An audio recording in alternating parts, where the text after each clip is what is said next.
NDA की पूरी पलटन चुनाव प्रचार में कूद पड़ी है। ताबड़तोड़ सभाएं हो रही हैं, लेकिन सत्ताधारी खेमे की जुबान पर एक ही शब्द चस्पा है, जंगल राज। वहीं जंगल राज का डर दिखाकर एनडीए बिहार की जनता से पिछले 20 सालों से वोट मांग रहा है।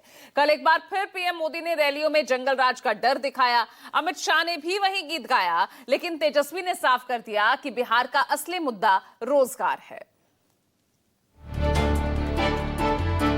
धरती पर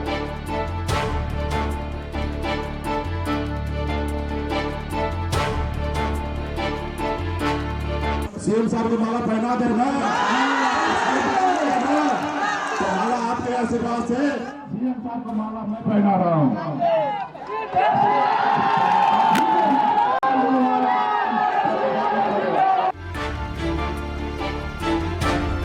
तेजस्वी सीएम बनेगा तो बिहार की 14 करोड़ भी सीएम बनेंगे। प्रधानमंत्री जिंदाबाद, विश्व के यशस्वी नेता जिंदाबाद। एक आरजेडी का परिवार है जो बिहार का सबसे भ्रष्ट परिवार है। नीतीश कुमार जी को अमित शाह और भाजपा के लोग दोबारा मुख्यमंत्री बनाने नहीं जा रहे हैं। प्रधानमंत्री जी का हम सभी लोग अभिवादन करें मिथिला की धरती पर। बिहार में भी नीतीश बाबू के नेतृत्व में एनडीए जीत के अपने पुराने सारे रिकॉर्ड तोड़ने वाला है।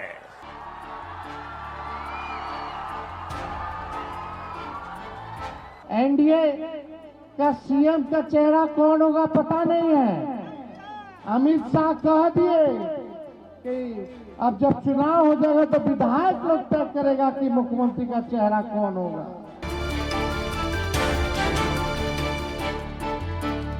लाठियां भाज रहा महागठबंधन है। बिहार में जो निकम्मी सरकार 20 साल से है, उसको बदलने का समय आ गया है।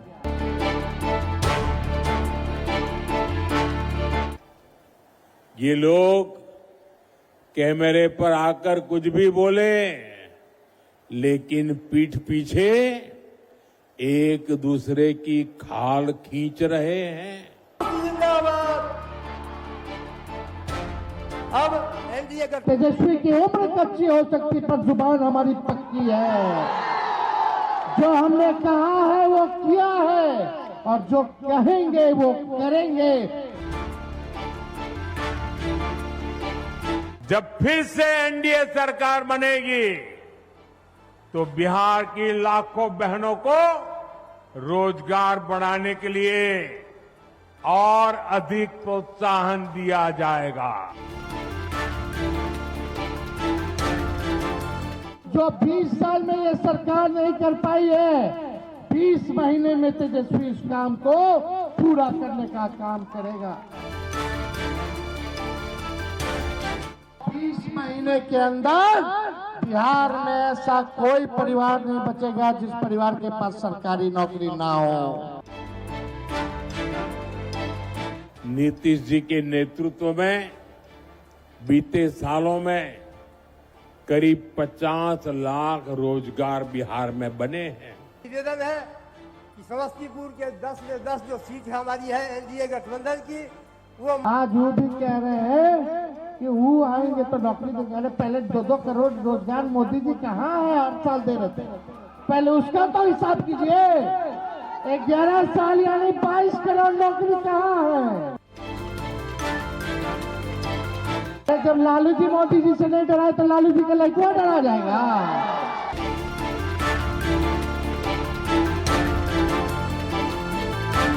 14 तारीख को दोपहर 1 बजे लालू के बेटे का सुपड़ा साफ होने वाला।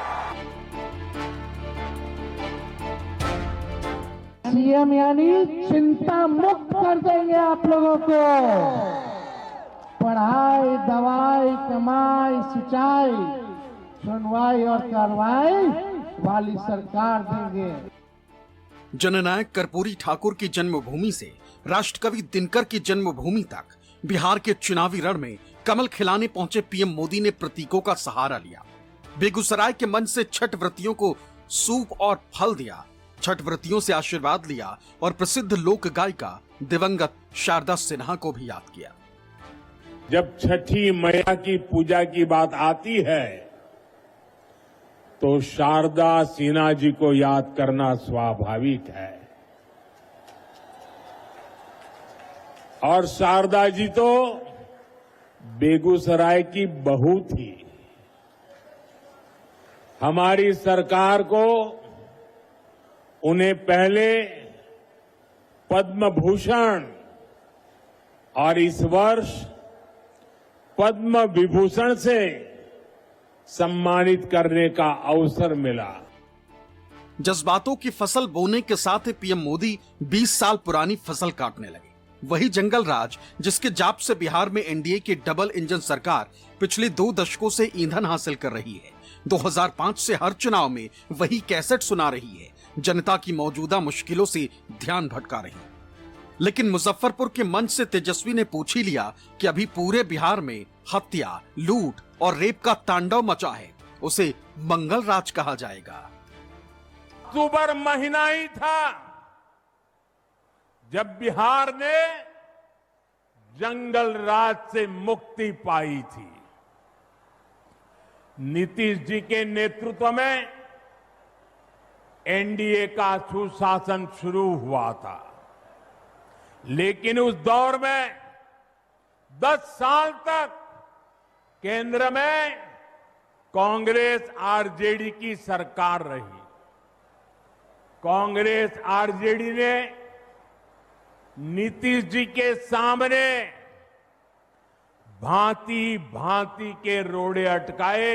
अब मोदी जी वोट लेकर के चल जाते हैं, चुनाव में फिर आते हैं और खाली क्या बोलते हैं, जंगल राज, जंगल राज। यार कौन ऐसा दिन है जब मुजफ्फरपुर में हत्या बलात्कार नहीं हो रहा, बताइए तो कौन ऐसा दिन नहीं है।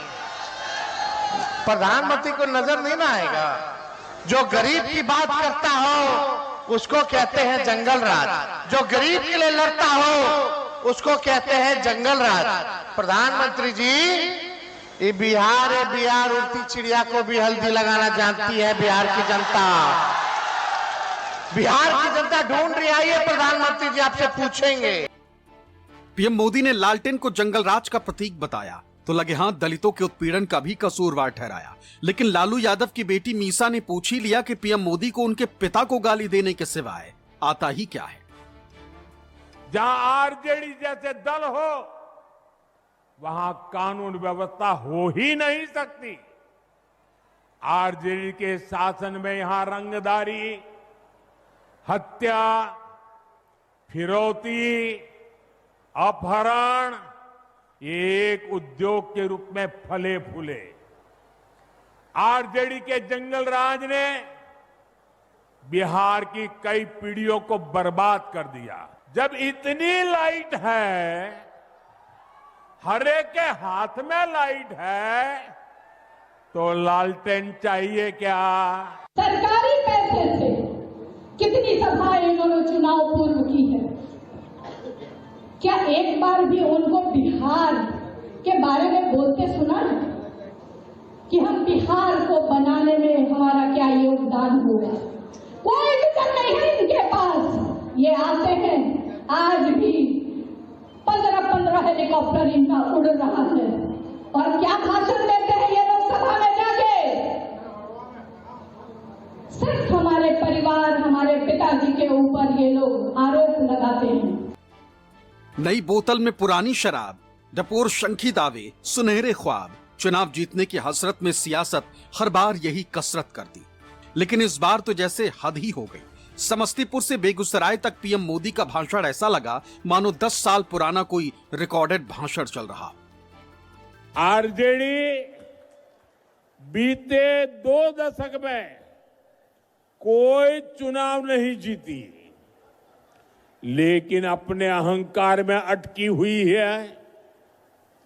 इसी अहंकार में इन्होंने जेएमएम को झटक दिया। कांग्रेस 35 साल से बिहार में आरजेडी की पिछलग्गू बनी हुई है। इस बार आरजेडी ने उसको फिर पटक दिया। नई सरकार बनाना चाहते हैं, जनता का राज लाना चाहते हैं।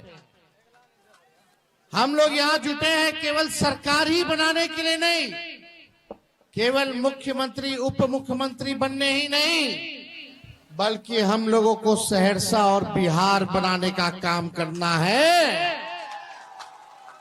और आप सब लोगों को तरक्की हो, बेरोजगारी जड़ से मिटना चाहिए कि नहीं मिटना चाहिए? कितने हमारे नौजवान बेरोजगार हैं, जरा हाथ उठा के बताना। सबसे बड़ा दुश्मन कौन है? बेरोजगारी है कि नहीं है? नौकरी मिलना चाहिए कि नहीं मिलना चाहिए?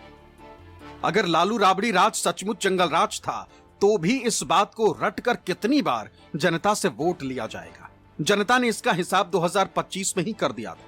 तब से तो लगातार नीतीश कुमार ही कुर्सी पर जमे हैं और 2-2.5 साल को अपवाद मान ले तो बाकी के पूरे 17-18 साल वो बीजेपी के बूते ही काबिज हैं। फिर अपने शासनकाल की उपलब्धियां गिनाने के बजाय बीजेपी जंगल राज का जाप ही क्यों कर रही? ये जनता की समझ से भी परे है। लेकिन जब गिनाने लायक कुछ होता नहीं तो सियासत विपक्ष को भूत बताती है, जनता को डराती सिहराती है। सीवान में केंद्रीय गृह मंत्री अमित शाह ने भी कुछ ऐसा ही किया। नीतीश कुमार को एनडीए का नेता बताया, लेकिन तेजस्वी ने पूछ ही लिया कि आप ही हैं जो खुलेआम कह चुके हैं कि नीतीश सीएम चेहरा नहीं है, जीते हुए विधायक ही तय करेंगे कि किसे मुख्यमंत्री बनाना सही। जंगल राज की समाप्ति ये नीतीश कुमार की देन है। नीतीश कुमार जी ने पूरे बिहार को जंगल राज से मुक्त करा और हम ये चुनाव भी 20 साल के बाद भी नीतीश बाबू के नेतृत्व में लड़ रहे हैं। नीतीश बाबू के नेतृत्व में अमित शाह कह दिए कि अब जब चुनाव हो जाएगा तो विधायक लोग तय करेगा कि मुख्यमंत्री का चेहरा कौन होगा। यानी एक बात तो तय है, नीतीश कुमार जी को अमित शाह और भाजपा के लोग दोबारा मुख्यमंत्री बनाने नहीं जा रहे। उनको हाईजैक कर लिया चाचा जी को। चाचा जी कितना बार यहाँ आए, हम लोग मुख्यमंत्री बनाए, लेकिन चाचा जी का स्वभाव आप लोग जानते हैं, हिन्ने से होने, होने से हिन्ने। लेकिन हमको दुख है इस बात का कि भाजपा के लोग उनके साथ अन्याय करने का काम कर रहे हैं। बेगूसराय की धरती से पीएम मोदी ने बिहार में कल कारखाने बंद होने का गुनहगार भी जंगल राज को ही ठहराया। लेकिन तेजस्वी ने सवाल दागा कि 20 साल से तो राज्य में एनडीए की ही सत्ता है, 11 साल से केंद्र में आपकी ही सरकार है, फिर क्यों बिहार के युवा बेरोजगार है? कौन जिम्मेदार है? कौन कसूरवार है? धौंस, धमकी और डर का वो काला दौर जिसने बिहार के उद्योगों पर ताले लगा दिए, फैक्ट्रियों को बंद कर दिया, निवेशक भाग गए। ये ताले फैक्ट्री पर नहीं, आपके भविष्य पर ताले लगा दिए थे। 20 साल से नीतीश जी मुख्यमंत्री, एनडीए की सरकार, 11 साल से नरेंद्र मोदी जी प्रधानमंत्री देश के। नौकरी मिला, नौकरी मिलना शुरू कब से हुआ? 17 महीने जब महागठबंधन की सरकार थी तब से। देखिए, हम मुद्दों की बात नहीं करेंगे। मुद्दा क्या है हम लोगों का? पढ़ाई, दवाई, कमाई, सिंचाई, सुनवाई और कार्रवाई वाली सरकार का है कि नहीं? देखिए, हमारे चाचा जी का उम्र हो चुका है, हमको पूरा सम्मान है, लेकिन अब हमारी चाचा जी की स्थिति अगर आप लोग देखते होंगे तो आपको लगता है कि अब वो 14 करोड़ बिहार वासियों को संभालने लायक है। तेजस्वी मोदी के सारे इल्जामों को बेमानी बनाते रहे, जनता को बीजेपी से चिताते रहे लेकिन पीएम मोदी ने जैसे तय कर रखा था कि उन्हें वही गीत गाना है, इस बार भी जंगल राज ही भुनाना है। दलील ये कि जमीन हड़पने वाले रोजगार नहीं देंगे, पर तेजस्वी ने अपने शासनकाल का सबूत दिया। ये वादा भी किया जैसे 17 महीने में 5 लाख लोगों को सरकारी नौकरी दी, वैसे ही इस बार देंगे, घर घर नौकरी देंगे, घर घर रोजगार देंगे। आपको याद रखना है, आरजेडी कांग्रेस का नाम सुनते ही ये निवेशक भाग जाते हैं, जो नौकरी का लालच देकर गरीब का खेत अपने नाम लिखवाते हैं। ऐसे लोग नौजवानों को कभी नौकरी नहीं देंगे। 17 महीने हम सरकार में थे तो 5 लाख लोगों को सरकारी नौकरी दिया, 3.5 लाख नौकरी प्रक्रियाधीन कराई, 4.5 लाख नियोजित शिक्षकों को राजकीय कर्मी का दर्जा हम लोगों ने दिया। तेजस्वी की उम्र कच्ची हो सकती पर जुबान हमारी पक्की है। जो हमने कहा है वो किया है और जो कहेंगे वो करेंगे। बस एक मौका आप लोग हमको देने का काम कीजिए, एक मौका देने का काम कीजिए। जो 20 साल में ये सरकार नहीं कर पाई है, 20 महीने में तेजस्वी इस काम को पूरा करने का काम करेगा। समस्तीपुर में पीएम मोदी के मंच से नीतीश कुमार ने भी उपलब्धियां गिनाई। दलील ये कि महिलाओं को रोजगार के लिए 10-10 हजार रुपए मिले हैं, लेकिन तेजस्वी ने पूछ ही लिया कि हमसे तो पूछ रहे थे कि पैसे कहां आएंगे, आप किस खजाने से लाए ये नहीं बताएंगे। शुरू से ही महिला सशक्तिकरण पर जोर दिया गया है। हाल ही में महिलाओं के रोजगार के लिए एक नई योजना और मुख्यमंत्री महिला रोजगार योजना शुरू की गई है, जिसमें हर घर की एक महिला को रोजगार शुरू करने के लिए 10,000 रुपए की राशि दी जा रही है। पहले हम बोलते थे कि 10 लाख नौकरी देंगे तो हमारे चाचा कहते थे कि कहां से लाएगा, अपन बाप के पास से पैसा लाएगा। आज वही चाचा बोले कि हम इतना नौकरी दिए, इतना नौकरी दिए, वो कहां से पैसा आ गया चाचा बताइए। समस्तीपुर में पीएम मोदी ने दावा किया कि जैसे महाराष्ट्र में डबल इंजन सरकार रिपीट हुई, हरियाणा में डबल इंजन सरकार की वापसी हुई, वैसे ही बिहार में फिर से एनडीए की ही सरकार आएगी। मानो राहुल गांधी के दावे का ही जवाब दे रहे हों, अलग तरीके से राहुल की बात ही दोहरा रहे हों। जैसे महाराष्ट्र में चुनाव चोरी किया, जैसे हरियाणा में चोरी किया, वैसे ही बिहार में चुनाव चोरी करने की कोशिश कर रहे हैं। क्यों कर रहे हैं? क्योंकि वो दलितों को, पिछड़ों को, ईबीसी को अपना हक नहीं देना चाहते हैं। अभी महाराष्ट्र में देखिए, महाराष्ट्र की जनता ने पहले से कहीं अधिक प्रचंड जनादेश देकर हमारी सरकार बनाई। हरियाणा की जनता ने तीसरे कार्यकाल के लिए भाजपा को पहले से भी कहीं अधिक सीटें दी। बिहार में भी नीतीश बाबू के नेतृत्व में एनडीए जीत के अपने पुराने सारे रिकॉर्ड तोड़ने वाला है। समस्तीपुर में पीएम मोदी ने सबसे पहले जननायक कर्पूरी ठाकुर के जन्मभूमि कर्पूरी ग्राम का दौरा किया। कर्पूरी ठाकुर को श्रद्धांजलि दी और उनके परिजनों से मुलाकात की, लेकिन कांग्रेस ने शूल से सवालों की झड़ी लगा दी। सबसे पहला ये कि क्या कर्पूरी ठाकुर की सरकार जनसंघ और आरएसएस ने नहीं गिराई थी? मैं कर्पूरी ग्राम गया था, वहां मुझे भारत रत्न जननायक कर्पूरी ठाकुर जी को श्रद्धापूर्वक स्मरण करने का, उन्हें नमन करने का अवसर मिला। कि क्या ये सच नहीं है कि 1989 अप्रैल के महीने में आरएसएस और जनसंघ दोनों ने मिलकर कर्पूरी ठाकुर जी की जो सरकार थी, राज्य सरकार थी, उसको गिराया। और क्यों गिराया? क्योंकि 1 साल पहले जननायक कर्पूरी ठाकुर जी ने आरक्षण की नीति, नई नीति अपनाई थी। पीएम मोदी ने विपक्ष पर जननायक की उपाधि चुराने का भी इल्जाम लगाया, लेकिन कांग्रेस ने पूछ ही लिया कि जब कर्पूरी ठाकुर ने पिछड़ों को 26% आरक्षण दिया था तब उन्हें किन लोगों ने गाली दी थी। आरजेडी और कांग्रेस वाले क्या कह रहे हैं और क्या कर रहे हैं, ये आपको मुझसे ज्यादा पता है। मुझे आपको याद दिलाने की जरूरत नहीं है। हजारों करोड़ रुपए के घोटालों में ये जमानत पर चल रहे लोग हैं। देश में एक ऐसा संकट आया है कि राजनीति ड्रामा और नौटंकी से चलाई जा रही है। भाजपा, आरएसएस और जनसंघ के लोग जन्मजात आरक्षण विरोधी रहे हैं।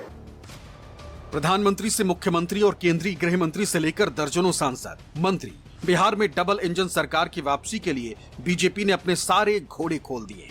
दावा ये कि नया बिहार बनाना है, बिहार को बुलंदियों पर पहुंचाना है, लेकिन भाषणों में सबसे ज्यादा जोर उस जंगल राज पर है जो अब कहानी बन चुकी है। सवाल है कि क्या बीजेपी बिहार को डरा कर ही वोट लेना चाहती है। Bureau report, news 24।